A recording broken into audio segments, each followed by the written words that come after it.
Welcome વિદ્યાર્થી મિત્રો, welcome. ધોરણ 12 પ્રકરણ 3 પ્રવાહ વિદ્યુત એના ભાગ 7 ની અંદર આપ સર્વેનું સ્વાગત છે. આજે આપણે પહેલો મુદ્દો સમજવાના છીએ કે સુવાહક દ્રવ્યોની અંદર તાપમાન વધવાથી અવરોધકતા વધે છે જ્યારે સુવાહકતા ઘટે છે. મતલબ કે અવરોધકતા વધવા અને સુવાહકતા ઘટવાનું કારણ શું છે? તો અહીંયા આગળ આપણે સ્પષ્ટ મગજમાં યાદ રાખવાનું, જ્યારે આવું પૂછે ત્યારે તમારે એક જ વાત વિચારવાની કે તાપમાન વધે છે ત્યારે વાહકમાં ગતિ કરતા ઇલેક્ટ્રોન ઝડપથી ગતિ કરવા લાગે છે, એટલે એ ઇલેક્ટ્રોનની ક્રમિક અથડામણો વચ્ચેનો સમયગાળો ઘટે છે. ક્રમિક અથડામણ વચ્ચેનો સમયગાળો એને રિલેક્સેશન સમય કહેવાય. એટલે આપણે શું કરવું પડશે? એક જ વસ્તુ મગજમાં વિચારવાની કે અવરોધકતાનો રિલેક્સેશન સમય સાથેનો સંબંધ વિચારવાનો છે. તો અહીંયા આગળ આપણે લખ્યું છે સુવાહકમાં ઇલેક્ટ્રોનની ગતિ દરમિયાન બે ક્રમિક અથડામણ વચ્ચેનો સમયગાળો રિલેક્સેશન સમય ટાઉ કહીએ છીએ આપણે. સુવાહકની અવરોધકતા અને સુવાહકતાનો ગુણધર્મ, બે ગુણધર્મો છે અવરોધકતા અને સુવાહકતા, એ રિલેક્સેશન સમય સાથે જ સંબંધિત હોય છે અને એ સંબંધ અહીંયા નીચે મુજબ આપણે મેળવીને સમજાવવાનો છે. તો સૌથી પહેલા અવરોધકતાનો ડ્રિફ્ટ વેગ અને પ્રવાહ ઘનતા સાથેનો સંબંધ નીચે પ્રમાણે આપણે મેળવી શકીએ. પહેલું સૂત્ર યાદ રાખવાનું છે, પ્રવાહ ઘનતા J બરાબર NVDE. પ્રવાહનું સૂત્ર NaVDE નાવડી, જ્યારે પ્રવાહ ઘનતાનું સૂત્ર NaVDE, જેમાં VD એ ડ્રિફ્ટ વેગ છે.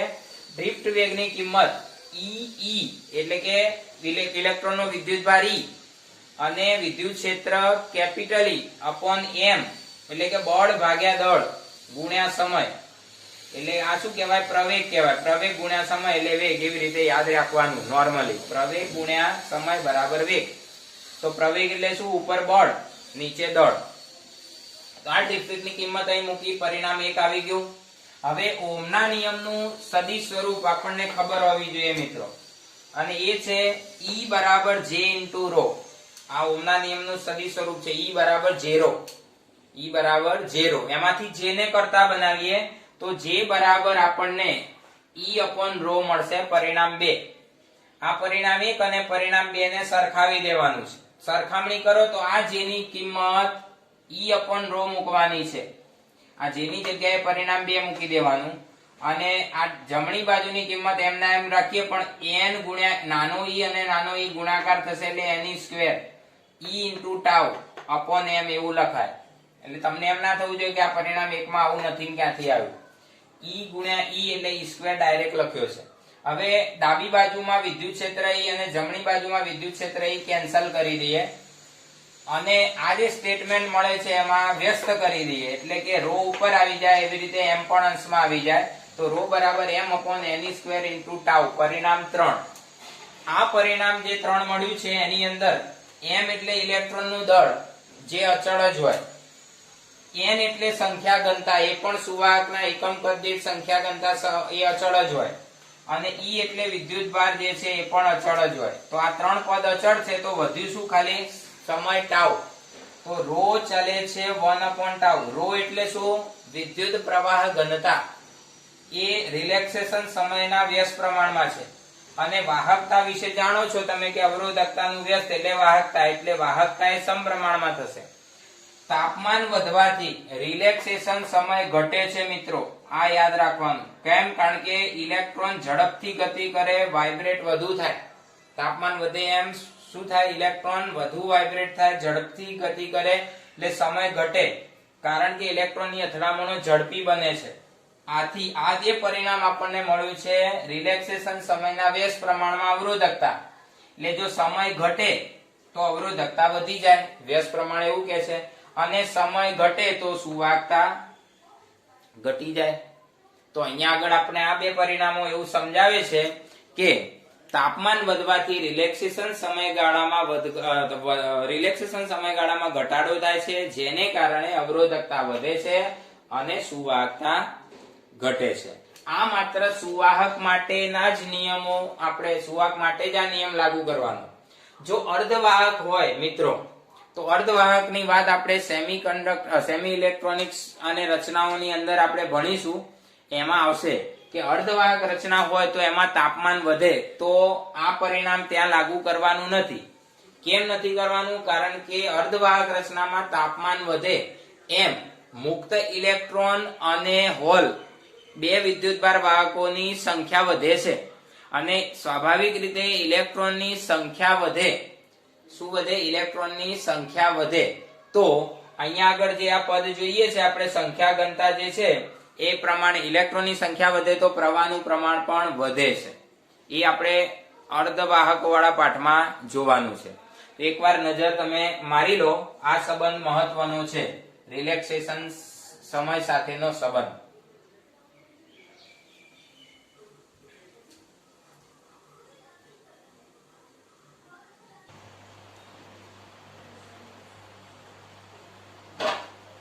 ચાલો વિદ્યાર્થી મિત્રો, આપણે એક નવા ગુણધર્મનો અભ્યાસ કરશું, મોબિલિટી.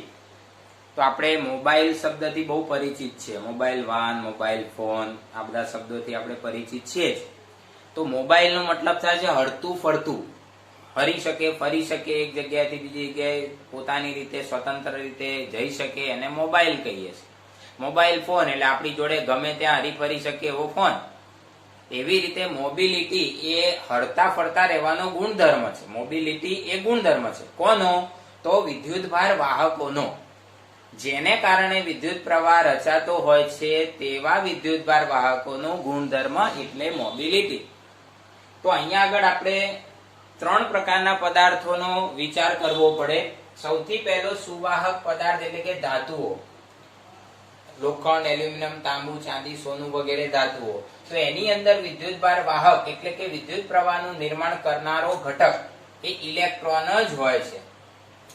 વિદ્યુત દ્રાવણ એટલે કે પાણીમાં તમે મીઠું નાખી દો, મીઠાનું દ્રાવણ, એને વિદ્યુત દ્રાવણ કહી શકાય. તો એની અંદર વિદ્યુતભાર વાહક તરીકે ધન આયનો એટલે કે સોડિયમ ધન આયન અને ક્લોરાઇડ ઋણ આયન હોય.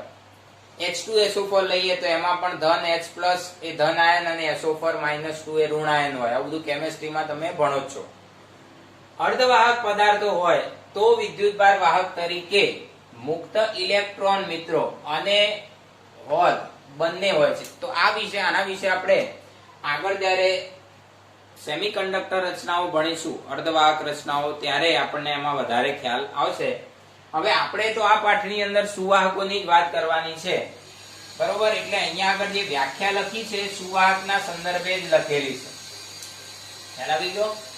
તો અહીં મેં અર્થ પણ લખ્યો છે, મોબિલિટી એ વિદ્યુતભાર વાહકનો પદાર્થમાં હરતા ફરતા રહેવાનો ગુણધર્મ છે. આ વ્યાખ્યા ના કહેવાય, વ્યાખ્યા આવી રીતે આપવામાં આવે છે. સુવાહક પદાર્થમાં એકમ વિદ્યુત ક્ષેત્ર દીઠ ઉદ્ભવતા એટલે કે વિદ્યુત ક્ષેત્ર છેદમાં રાખવાનું છે અને વિદ્યુતભાર વાહક એટલે ઇલેક્ટ્રોન હોય એના ડ્રિફ્ટ વેગને એ ઇલેક્ટ્રોનની મોબિલિટી કહેવાય છે. મોબિલિટીની સંજ્ઞા લેટિન મૂળાક્ષર મ્યુ છે. આ તમને બધાને ખ્યાલ જ હશે, મ્યુ કહેવાય. તે અદિશ રાશિ છે. કેવી રાશિ છે? યાદ રાખજો મિત્રો, એને દિશા સાથે કઈ લેવા દેવા નથી. વ્યાખ્યા પ્રમાણે જો આપણે વિચાર કરીએ તો એકમ વિદ્યુત ક્ષેત્ર દીઠ એટલે વિદ્યુત ક્ષેત્ર છેદમાં રાખવાનું અને ડ્રિફ્ટ વેગ અંશમાં રાખવાનું. તો મોબિલિટી ઓફ ઇલેક્ટ્રોન મ્યુ ઈ લખ્યો છે, એનો મતલબ ઇલેક્ટ્રોનની મોબિલિટી. તો ઉપર વેગનું મૂલ્ય લેવાનું. વેગ સદિશ રાશિ છે પણ આપણે એનું મૂલ્ય એટલે માનાંકમાં VD લખ્યું છે, છેદમાં વિદ્યુત ક્ષેત્ર એ પણ માનાંકમાં લખ્યું, એટલે બંને મૂલ્યો જ લેવાના છે.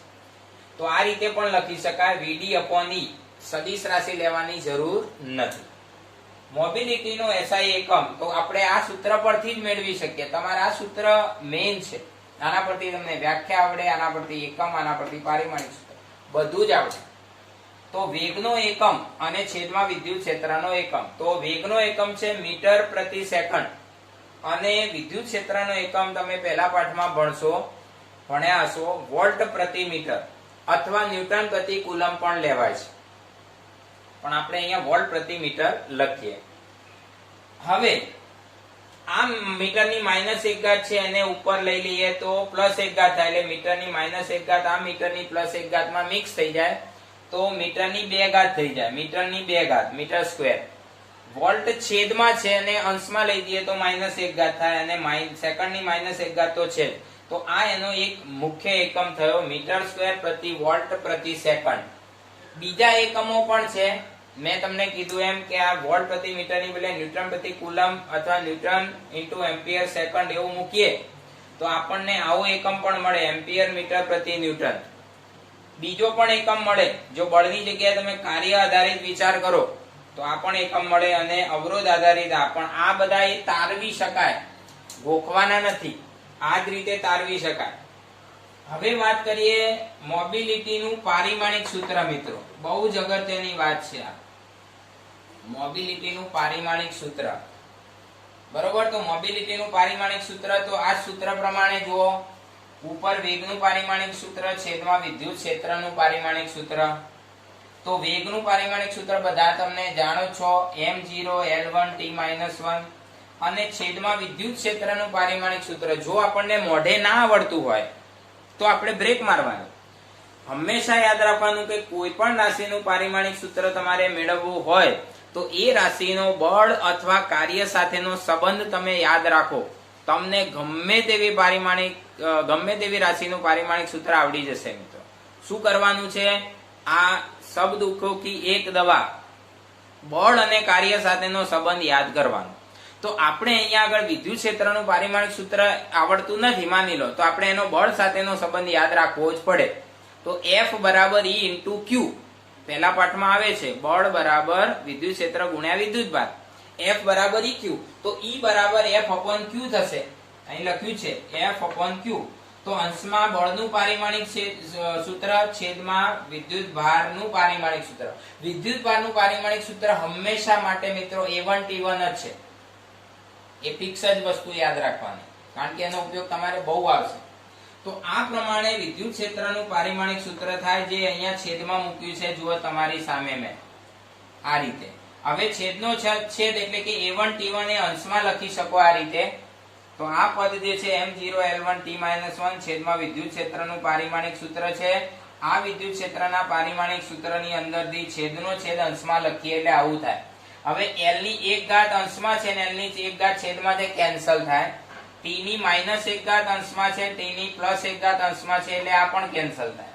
તો બાકી જે વધ્યું એ જુઓ, તો M ની 0 ઘાત અંશમાં છે ને M ની 1 ઘાત છેદમાં છે, તો આ +1 ઘાત અંશમાં જશે એટલે -1 ઘાત થઈ જશે.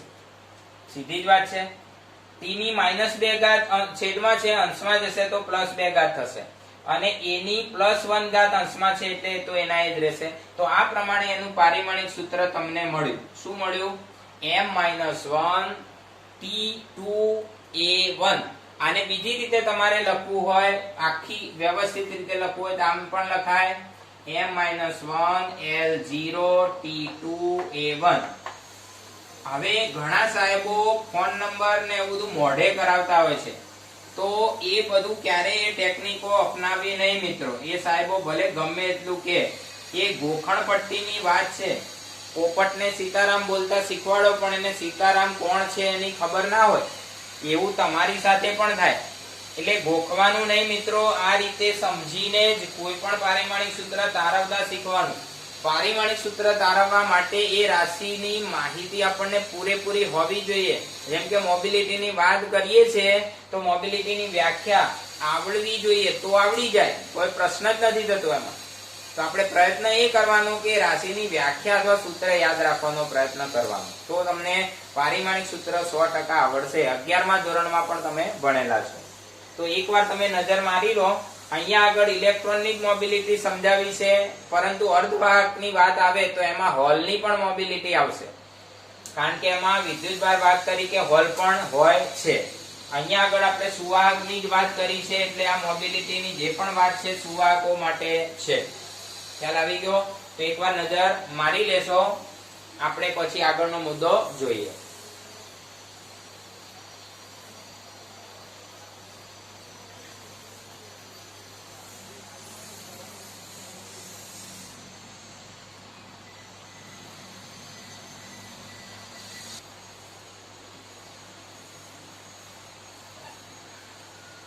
ચાલો વિદ્યાર્થી મિત્રો, આપણે મોબિલિટીનો રિલેક્સેશન સમય સાથેનો સંબંધ મેળવીશું.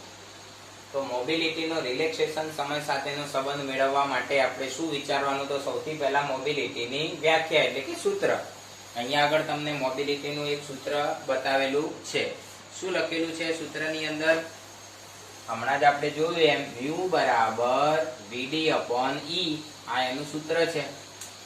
હવે એની અંદર ડ્રિફ્ટ વેગની કિંમત જ તમારે મૂકવાની છે. તો ડ્રિફ્ટ વેગ એટલે શું? તો હંમેશા યાદ રાખવાનું વેગ બરાબર પ્રવેગ ગુણ્યા સમય, અને પ્રવેગ તરીકે બળ એટલે ઈ અને દળ એટલે m, બળ ભાગ્યા દળ ગુણ્યા સમય. તો આ રીતે હંમેશા તમને વેગ મળી જશે. તો વેગની કિંમત e/m ઇન્ટુ રિલેક્સેશન સમય ટાઉ. આ કિંમત આમાં મૂકવાની છે. તો તમારું જે આ રીતે સાદુરૂપ થશે e/m ઇન્ટુ ટાઉ છેદમાં e વડે ભાગવાના. તો આ e અને આ e કેન્સલ થશે. તો તમારું સૂત્ર થઈ ગયું mu બરાબર e/m ઇન્ટુ ટાઉ. એટલે કે મોબિલિટી એ રિલેક્સેશન સમયગાળાના સમપ્રમાણમાં છે. એટલે અવરોધકતાના વ્યસ્ત પ્રમાણમાં કહેવાય એવું પણ કહી શકાય. અહીંયા મોબિલિટીનો આ સૂત્ર જે મળ્યું તમને આર્યું એના ઉપરથી એકમ શું થશે? તો ઉપર e એટલે e નો એકમ કુલમ છે, ટાઉ એટલે સમય એનો એકમ સેકન્ડ છે, અને m એટલે દળ છેદમાં કિલોગ્રામ. તો કુલમ ઇન્ટુ સેકન્ડ પ્રતિ કિલોગ્રામ પણ થાય. અને આ કિલોગ્રામ જે છે એ છેદમાંથી અંશમાં લઈ જઈએ તો -1 કુલમ ઇન્ટુ સેકન્ડ. આ પ્રમાણે એનો એકમ મળી શકે. આ સૂત્ર પરથી એકમ મોબિલિટીનો આપણે આગળ પણ જોયું મોબિલિટીના એકમો, બરોબર. હવે અવરોધકતાનો એક મુદ્દો આપણે રહી ગયો. તો આલેખની સમજૂતી હવે યાદ આવ્યું છે એટલે આપણે અહીંયા આગળ એક શોર્ટ એની માહિતી જોઈ લઈએ. જુદા જુદા પ્રકારના પદાર્થમાં અવરોધકતાનો તાપમાન સાથેનો સંબંધ. તો અહીંયા આગળ ρ વિરુદ્ધ t ના આલેખ એટલે કે y અક્ષ ઉપર અવરોધકતા અને x અક્ષ ઉપર તાપમાન બતાવવાનું છે. તમે જેમ x અક્ષ ઉપર જમણી બાજુ જશો એમ તાપમાન વધતું જશે, અને y અક્ષ ઉપર ઉપરની બાજુ જશો એમ અવરોધકતા વધતી જશે. સૌથી પહેલા સુવાહક પદાર્થ માટે વિચાર કરીએ આપણે મિત્રો. તો સુવાહક પદાર્થની અંદર આલેખનો આકાર જ એવું કહે છે કે જેમ તાપમાન વધે છે એમ અવરોધકતામાં ઝડપથી વધારો થાય. અમુક 100 થી 150 ની અંદર તાપમાન થાય ત્યારે અવરોધકતા ખૂબ જ ઝડપથી વધી જતી હોય છે. તો સુવાહક પદાર્થો માટે અવરોધકતા 10⁻⁸ ઓહ્મ મીટરના ક્રમમાં લઈએ છે. તો અહીં 0.2, 0.4, 0.6 એવું આપણે દર્શાવીએ. તાપમાન સાથે અવરોધકતાનો ચરઘાતાંકીય વધારો થાય છે. કોના માટેની વાત? સુવાહક માટેની વાત. MCQ માં પૂછાઈ શકે આવું. હવે આ જે છે મિશ્ર ધાતુઓ, નિક્રોમ, મેંગેનીઝ, કોન્સ્ટન્ટ જેવી મિશ્ર ધાતુ બનાવે છે જ્યારે વૈજ્ઞાનિકો.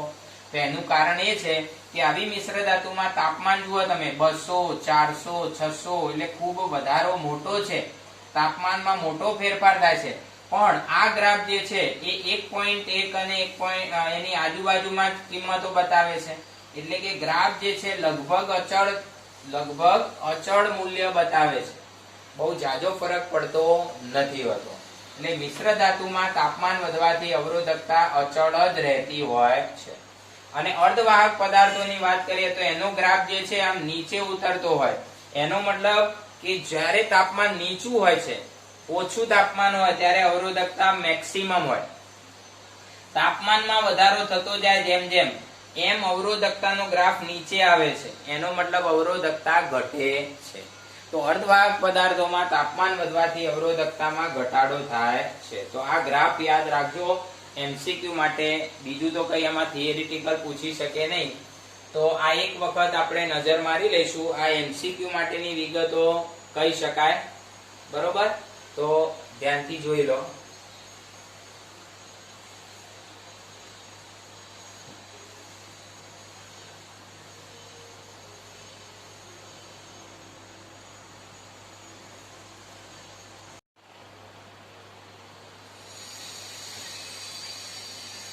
ચાલો વિદ્યાર્થી મિત્રો, આપણે હવે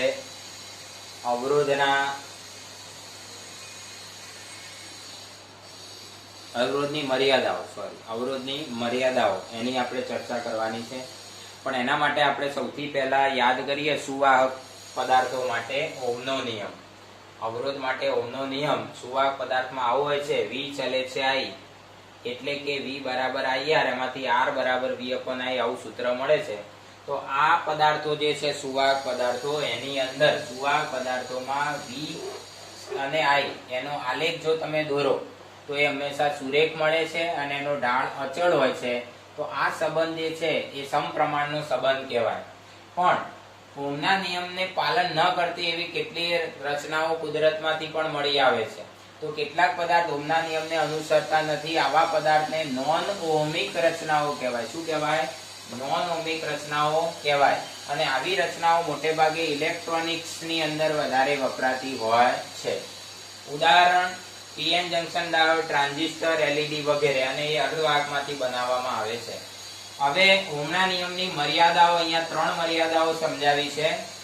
પહેલી મર્યાદા, અમુક રચનાઓમાં પ્રવાહનું વહન થાય એમ ઉષ્મા ઉર્જા ઉત્પન્ન થાય, જેને લીધે ઉષ્મા ઉર્જા ઉત્પન્ન થવાને લીધે નિશ્ચિત વોલ્ટેજના એક મૂલ્ય માટે એકાએક પ્રવાહમાં વધારો થઈ જાય. ગરમી પેદા થાય એટલે પ્રવાહ એકાએક વધી જાય. એટલે V અને I નો સંબંધ સુરેખ રહેતો નથી. તમે અહીં જોઈ શકો છો કે શરૂઆતમાં પ્રવાહનું વહન થયું એમ વોલ્ટેજ વધ્યા, પણ અમુક વોલ્ટેજની કિંમત આવી ગઈ પછી પ્રવાહમાં એકાએક મોટો વધારો થાય છે. તો ડાયોડ અને ટ્રાન્ઝિસ્ટર ઇલેક્ટ્રોનિક્સ વાળા પાઠમાં વધારે ખબર પડશે તમને. એ આવી રચના છે. બીજી મર્યાદા, જેનર ડાયોડ જેવી રચના હોય છે જેમાં ફોરવર્ડ રિવર્સ એટલે કે ધન અને ઋણ વોલ્ટેજ માટે પ્રવાહના મૂલ્યો જુદું જુદું પ્રમાણમાં બતાવતા હોય છે. એટલે કે ધન પ્રવાહની અંદર આ રીતે હમણાં આપણે પહેલો ગુણ જોઈએ એ રીતે જ વધારો થાય, જ્યારે ઋણની અંદર આપણે જે કરીએ છીએ, સોરી અહીં વોલ્ટેજ આવશે, અહીંયા પ્રવાહ આવશે, બરોબર. તો આ રીતે જુદું જુદું પ્રમાણમાં આપણને જોવા મળે. તો આ બીજું મર્યાદા છે. એ સામાન્ય રીતે જેનર ડાયોડની અંદર આવું જોઈ શકાય છે. ત્રીજી મર્યાદા, પ્રવાહના કોઈ એક મૂલ્ય માટે વોલ્ટેજના જુદા જુદા મૂલ્યો પણ મળી શકે છે. ગેલિયમ આર્સેનાઇડ માંથી બનેલી રચના એટલે કે એલઈડી બલ્બ આવે છે, એમાં આ પ્રકારનો આલેખ હોય છે. પ્રવાહ અને વોલ્ટેજ, તો પ્રવાહનું કોઈ એક મૂલ્ય I' અહીંયા વિચાર્યું છે આપણે, I' પ્રવાહ, એના માટે જો આપણે અહીંયા આગળ વિચારીએ તો આ બે બિંદુઓ પ્રાપ્ત થયા છે. આ બિંદુ માટે વોલ્ટેજ V1 મળ્યો છે અને આ બિંદુ માટે V2, એટલે કે V1 વોલ્ટેજ હોય ત્યારે પણ પ્રવાહ I' અને V2 વોલ્ટેજ હોય ત્યારે પણ પ્રવાહ I' જ મળે છે. તો આ રીતે આ પણ ઓહમના નિયમનું પાલન થતું નથી. ટૂંકમાં જેના ગ્રાફ સુરેખ ન મળતા હોય, વોલ્ટેજ અને પ્રવાહ વચ્ચેનો સંબંધ દર્શાવતા આલેખ સુરેખ ન મળતા હોય, એ બધી જ રચનાઓ નોન ઓહમિક રચનાઓ કહેવાય. અને નોન ઓહમિક રચનાઓ એ ઓહમના નિયમની મર્યાદા કહેવાય. નોન ઓહમિક રચનાઓને સમજાવવામાં ઓહમનો નિયમ કારગત નીવડતો નથી. ત્યાં આગળ ડાયનેમિક અવરોધ અને બીજી બાબતોને ધ્યાનમાં લેવી પડતી હોય છે. તો આજે બસ આપણે અહીંયા આગળ આપણો આ ભાગ 7 પૂરો કરીએ છીએ. તમે મારા વિડીયોને નિયમિત જોતા રહેજો. એની અંદર સબસ્ક્રાઇબ ના થયા હોય તો આપણી ચેનલમાં સબસ્ક્રાઇબ થઈ જજો. લાઈક શેર કરવાનું ભૂલતા નહીં, અને જે બેલનું આઇકોન છે એ અવશ્ય દબાવજો, જેથી કરીને તમને નોટિફિકેશન મળતી રહે. અને નવા લેક્ચરો આ રીતે આપણે ચાલુ રાખીશું. તો બધા જ નિયમિત વિડીયો જોજો અને ખૂબ મહેનત કરજો, સફળ થજો. Best of luck. જય સ્વામી.